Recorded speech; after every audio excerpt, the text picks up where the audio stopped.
Hey guys, I'm Kenna. I grew up in St. Cloud, Minnesota, which is just south of Duluth. I graduated from UMD with a double major in sociology and psychology last May, and soon after I married my husband Ryan, and now we intern with Crew and live here in Duluth. I grew up in a Christian home, and my family was really important to me, and I understood who God was and what Jesus did on the cross at an early age. And in my first semester of college, I experienced a lot of loneliness and heartache. And it wasn't until I got seriously involved with Crew that I realized I hadn't surrendered all aspects of my life to the Lord and had a weak relationship with God. I was tired of having a lukewarm commitment and decided I wanted to be all in.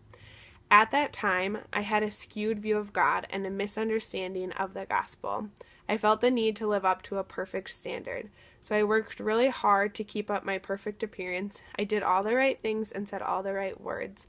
I hid my imperfections and skirted around my insecurities. I would stay awake at night and think of everything I could have done better.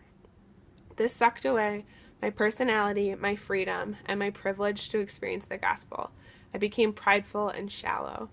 During my sophomore year, I cracked. God allowed me to experience extreme anxiety in order to experience great freedom.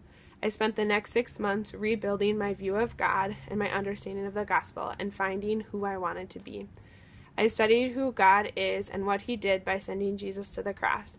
I understood that before I was even born, God knew me, He knew every mistake I would ever make, and He still loved me so deeply that He would send His one and only beloved Son to earth to live a perfect life, die a brutal death, and be raised again so that He could have a relationship with me.